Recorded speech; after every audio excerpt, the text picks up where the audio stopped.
Salut à toi, j'espère que tu vas bien. Aujourd'hui, on se retrouve dans une nouvelle vidéo où je vais te parler du backtesting. Alors, avant toute chose, j'aimerais surtout te dire que selon moi, le backtesting, c'est vraiment surcoté. Et je vais t'expliquer pourquoi. Je trouve que c'est un petit peu trop vu comme le Saint Graal pour tester des stratégies, mais en fait, il y a un côté un peu plus sombre que tu dois connaître et qui est pas si dingue en fait. Donc, la première chose à savoir, c'est que une stratégie en backtest, elle peut être super bien, sauf qu'en réel, bah, elle l'est pas du tout parce que tu es pas du tout en conditions, réelles. Comme tu peux voir, si je prends un exemple, ici, tu as plein de data, OK? Donc les datas, là, faut savoir que je suis revenu en 2019-2020. Donc je toutes les datas qui sont arrivées en 2020, et cetera. Et d'ailleurs là, si tu vois bien, je suis en replay. Donc bref, tu as toutes ces datas-là et globalement, en fait, quand tu connais déjà le côté analyse fondamentale, ça te sert strictement à rien. Donc je parle vraiment des gens qui sont intermédiaires, qui ont vraiment une connaissance approfondie de l'analyse fondamentale, donc qui sont même plus qu'intermédiaires, qui sont avancés. Quand vous avez vraiment une compréhension sur l'analyse fondamentale, aller backtester, ça sert strictement à rien si c'est pour du fondamental ou si c'est pour une stratégie qui comprend le fondamental. Tout simplement parce que en fait, tu as déjà les réponses des datas ici et tu pas les contextes. Enfin, tu pas le contexte, tu pas, quel contexte peut-être aux US, est-ce qu'il y a, parce que là en 2019-2020 il y avait le covid. Donc, est-ce qu'on était, à ce moment-là, encore en mode panique? Est-ce qu'on ça avait à peine commencé, tu vois? T'as pas le contexte. Donc très compliqué de faire un retour sur du passé, sur quelque chose qui a eu lieu à l'époque, mais dont tu n'as plus le contexte sur le moment et qui n'impacte plus le marché aujourd'hui. Ensuite, si tu es vraiment débutant, que tu n'as pas de connaissances en analyse fondamentale, là par contre c'est différent, ça peut être intéressant pour toi de regarder les datas du coup, qu'on a eu ici, comme ça, bon ça c'est pas de data qui vont vraiment impacter le marché, mais tu as plein d'autres, les retail sales, l'inflation typiquement, en regardant l'inflation, bah, ça va t'aider, en fait à comprendre, OK, bon bah, là on a une inflation qui a augmenté donc alors avant ça c'était, il y en avait une, plus petite il me semble. Là, elle est plus grosse, mais en gros, du coup, ça voudrait dire que l'inflation a augmenté, donc quel impact ça aura sur la paire? Et du coup, si tu n'as pas de connaissances, sur de l'analyse fondamentale, bah, là, ça peut être intéressant d'aller backtester pour apprendre un peu plus l'analyse fondamentale et comprendre les mouvements, des marchés. Parce qu'il faut vraiment comprendre que c'est l'analyse fondamentale, qui font bouger les marchés. OK, c'est pas de l'analyse technique, c'est pas du double bottom qui va te faire, gagner, de l'argent et c'est pas comme ça que les banques, trade et cetera. C'est avec l'analyse fonda. Ensuite, faut pas oublier qu'un backtest, donc une analyse en gros dans le passé, bah, c'est pas, réel, genre c'est la volatilité elle change, les conditions elles évoluent, les comportements des traders, des acteurs, bah, elles changent aussi et faut comprendre que ce qui a marché, hier, bah, ça veut pas dire que ça marchera demain, tu vois? Pour te donner un exemple, que j'avais vu vite fait en regardant le backtest là comme ça. Bon là je suis en weekly parce que j'ai pas vraiment vu de niveau intéressant en daily ou 4 heures. Là du coup on confirme, tu vois une résistance, OK. Parce qu'on a 3 touches. Donc une touche là, une touche là et une touche là. Donc le but c'est d'attendre pour une quatrième touche. OK, donc là on va je sais pas, on va mettre en 10 secondes parce que j'ai pas envie de mettre 10 ans. Donc on va voir, tu vois, si le prix, se rapproche de la trendline ou si on s'éloigne. Mais globalement, il me semble, j'avais vu, en reculant que ça cassait même la trendline à un moment. On va l'avancer un petit peu. Hop. OK, donc déjà là, on se rapproche bien comme il faut. Donc ça, c'est bon signe. OK, on casse. Hem, on reteste.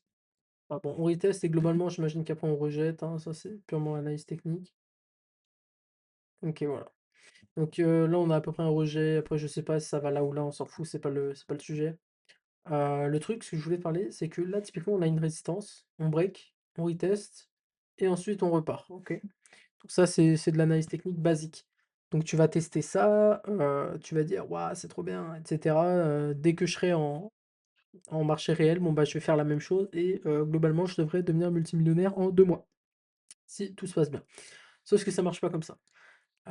Globalement, il devait y avoir des fondamentaux ici, j'ai pas fait mes recherches là-dessus, mais en gros, heu ce que tu vois là, du coup, c'est, bah, une cassure, retest et cetera, mais ce qui l'a vraiment causé, c'est aussi, le fondamental. C'est comment les acteurs de marché, du coup, vont voir, du coup, la paire euro-dollar, dans le futur.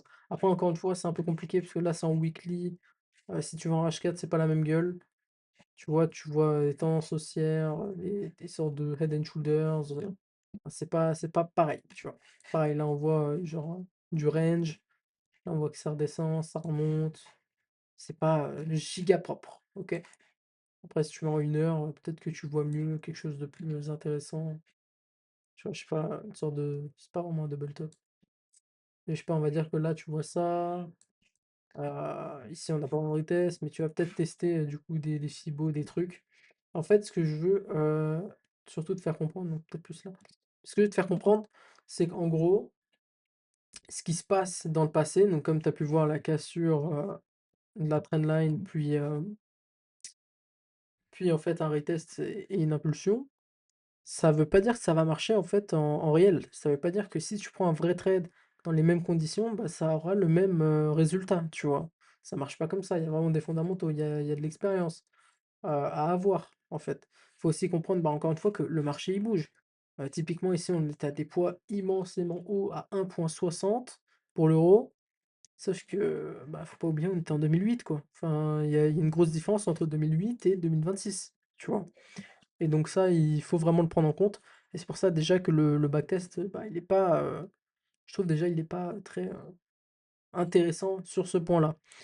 Selon moi, le backtest déjà, c'est vraiment intéressant si tu veux, voilà, tester, on va dire, ta capacité en management, en analyse technique, c'est très intéressant pour repérer des zones et cetera. Maintenant, il faut pas te dire: «OK, je sais pas, je teste une stratégie, analyse technique, fondamentale et au final après, 15 trades, bah, tu vas avoir, on va dire 40 de ou 50 de win rate pour des RR de 3, tu vois? Donc tu vas dire: «OK, c'est excellent, je suis rentable». Mais finalement, c'est pas le cas. C'est pas le cas parce qu'en réel, bah, il y a plein d'autres trucs à prendre en compte dont je te parlerai après, même avec les comptes que tu as et cetera. Donc comme, si tu es en propre firme, si tu es en compte propre, bah, il y a des différences en fait, il y a pas mal de trucs à prendre en compte. Ensuite, il y a du coup, un autre problème que je vois, c'est le côté de vouloir suroptimiser. En fait, en backtesting, le but, c'est vraiment de suroptimiser. À chaque fois que je vois des vidéos sur le backtesting, ça parle de suroptimisation, toujours vouloir un win rate plus haut, être parfait, mais ça marche pas comme ça en fait. Quand tu veux ajuster une stratégie pour qu'elle colle parfaitement aux données passées, bah, tu réduis en fait sa robustesse, tu vois? Tu réduis sa force parce que, bah, tu veux tellement être parfait que tu en réduis, le vrai edge que tu as sur le marché, tu vois?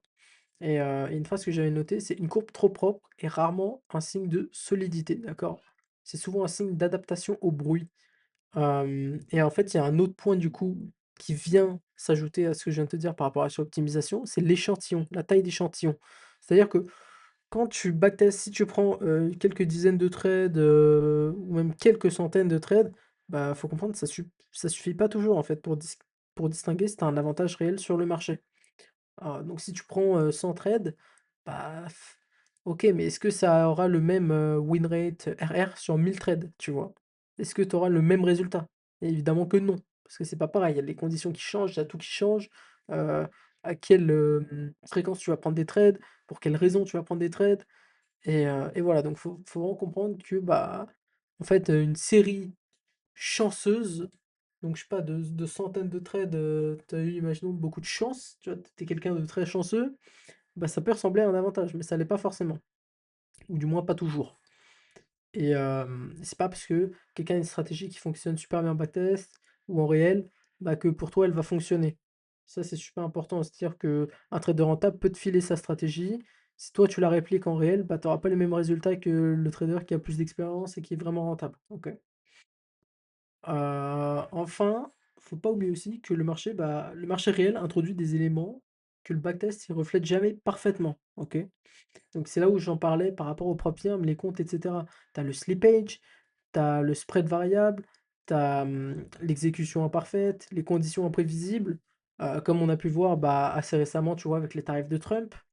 Bah, ça, c'était typiquement des conditions imprévisibles, OK? Donc je parle surtout du début, parce qu'aujourd'hui, bon, on est habitué, mais au début, quand ça parlait de tarifs de 125 de tarifs sur la Chine, donc par les US, et que c'était un peu la guerre commerciale, bah, en fait, c'était clairement des conditions imprévisibles et inattendues qui ont fait que, bah, la plupart des gens se sont fait, slippage. Moi, j'avais même perdu, bah, j'avais fait une vidéo, mais j'avais même perdu un compte à 200K à cause de ça. Hem Et parce que ça faisait déjà longtemps que je l'avais et je voulais prendre plus de risques. Si j'avais utilisé ma stratégie de management normale, j'aurais pas perdu le compte, tu vois? Mais à un moment, quand ça fait, 6 mois que tu es sur une propre firme et pas financé, bah, ça pose problème, tu vois? Faut quand même, bouger un peu son cul, faut pas oublier que ça reste quand même un frein de rester en challenge et pas être financé directement. Donc c'est plus intéressant de, prendre plus de risques. Après, je peux comprendre que tu veux pas trop en prendre si tu sur un compte à 200K et si tu sur un compte à 50-100K, à un moment, bah, faut avancer, quoi. Donc voilà, ouais, en marché réel, tu as, du coup, comme je te disais, les spreads variables, l'exécution imparfaite, robustesse, enfin pas robustesse inté ce que je balance, mais le slippage, voilà, le slippage et hem et ça, c'est des trucs à prendre en compte. Typiquement, récemment, on a eu l'intervention, enfin, la soi-disant intervention de la BOJ. On sait pas, enfin, ils nient avoir intervenu, mais bon, je pense que la plupart des traders ont assez d'expérience pour comprendre que ils ont clairement intervenu. Sur dollar yen, du coup, ils ont intervenu sur les 159-400, quelque chose comme ça. Et en fait, la plupart des traders s'attendaient vers les 160-162, donc entre ces zones-là, mais ils s'attendaient pas en dessous de 160 en tout cas. Et en fait, ils ont réagi en dessous de 160, ce qui a surpris tout le monde. Et donc ça a causé un force slippage pour, beaucoup de traders. Moi, par chance, j'étais dans le trade, mais j'ai trailé, j'ai 10 minutes à l'avance, j'ai tradé 10 minutes, mon stop loss en profit avant qu'il y ait l'intervention, donc je suis sorti en léger profit, limite break-even, quoi. Et donc ça, pareil, c'est aussi des conditions imprévisibles que tu ne peux pas du coup prévoir. Donc voilà, et en backtest du coup, s tu n'as pas ce genre de choses. Tu n'as pas le slippage, tu n'as pas le spread, tu as pas l'exécution imparfaite, c'est toujours, perfect timing, c'est toujours, parfait, il y a toujours les conditions qu'il faut. Et si tu te fais sortir, bon, tu t'en fous, c'est pas du vrai argent. T'as pas la psychologie non plus, parce que tu en as rien à faire, c'est du backtest, c'est pas du vrai argent. Tu peux pas backtester avec du vrai argent, ça a pas de sens. Mais donc, tu es pas du tout dans des conditions réelles, en fait. C'est tellement «facile» entre guillemets de trader, en backtest parce que tu vas prendre tous les trades, qui te passent, et tu vas pas réfléchir. Tandis qu'en conditions réelles, bah, déjà, quand c'est ton propre argent que tu vas trader, tu vas voir que tu vas pas prendre tous les trades, tu vas te poser beaucoup de questions, tu vas avoir peur, tu vas stresser, tu vas faire n'importe quoi. Ensuite, tu as la psychologie. Tu peux pas en gros, gérer ta psychologie, en backtesting. Ça ne marche pas et tu n'as pas du coup de pression, tu n'as pas de speech, tu n'as pas vraiment d'annonce économique attendue parce que tu as déjà les réponses ici, tu vois? Tu sais déjà comment l'annonce va sortir, si ça va être positif ou négatif. Donc ça fait aucun sens. Hem, donc en gros, ouais, voilà. Pour conclure, faut vraiment comprendre que, bah, un backtest, ça prouve pas qu'une stratégie est rentable, d'accord? Ça sert à évaluer la robustesse d'une idée, de ton management, de ton analyse technique. En fait, ça peut t'aider à être plus propre sur tes analyses techniques, sur ton management et du coup t'aider en conditions réelles. Là, selon moi, tu as un vrai edge, mais mais pour moi, c'est vraiment pas, franchement, c'est vraiment pas, genre primordial. Selon moi, un trader qui débute, qui commence, bon alors ça va prendre plus de temps pour lui d'être rentable parce que, bah, tu dois quand même, affûter, ton analyse technique, ton analyse fonda, hem et du coup, bah, selon moi, ouais, il peut quand même être rentable sans, passer par le backtest. Genre pour moi, le backtest n'est pas primordial pour, être bon en trading. C'est-à-dire que moi, au début, quand j'ai commencé, je backtestais pas du tout, j'étais directement dans les conditions réelles, je faisais mes analyses techniques un peu dégueulasses comme tout le monde et au fil du temps, bah, j'ai compris qu'il fallait être le plus simple possible sur son analyse technique. Donc j'ai appris sur le tas, ensuite je backtestais un petit peu, mais on va dire pour apprendre plus rapidement le côté analyse technique et le management. Mais globalement, pour être rentable, tu as pas besoin du backtesting, d'accord? Et et parce que encore une fois, ça ne représente pas les conditions réelles. C'est pas parce que tu es rentable en backtest que tu le seras en réel, d'accord? Et en trading, bah, la résistance, ça compte bien plus que la perfection en simulation, en backtesting. C'est plus tu es résistant sur un compte, donc avec du bon management, hein, mais du coup, si tu backtestes en replay, et que tu vois que niveau management, tu solide, t'as beau prendre, je sais pas, 5 pertes, bah, t'es pas, dans un énorme drawdown, de 5 parce que tu risques 1 par trade à chaque fois et que tu ne veux absolument pas baisser ton risque parce que, tu perds, du potentiel profit ou le fait de pouvoir remonter tes pertes, bah, tu verras que, tu vas tenir bien plus longtemps que ce que tu penses en réel, que quelqu'un en fait qui backteste en pensant que sa stratégie elle est parfaite et que c'est purement, de l'analyse technique et que, il a pas besoin de quoi que ce soit d'autre, pour réussir en trading, tu vois? Donc, si on résume, les points du coup qui font que que le backtest est absolument pas, genre, fort, c'est le côté analyse fondamentale, psychologie, commission, spread, swap, hem, conditions imprévisibles, exécution imparfaite, encore une fois, comme je te parlais juste avant. Donc, en fait, il y a rien qui enfin, pour moi, il y a rien qui te donne un edge en replay, tu vois? À part, encore une fois, pour le technique et le management. Donc, pour résumer, si c'est pour affûter tes capacités en analyse technique, bah, c'est magnifique. Si c'est pour essayer de créer la stratégie rentable parfaite avec le meilleur RR, le meilleur win rate, alors là, je peux te dire que tu perds ton temps. Donc voilà. Globalement, je pense que j'ai fait le tour. Ce que je veux dire, c'est que, le backtest, c'est pas inutile, ça c'est sûr, mais par contre, c'est mal compris, d'accord? Et mal exécuté surtout.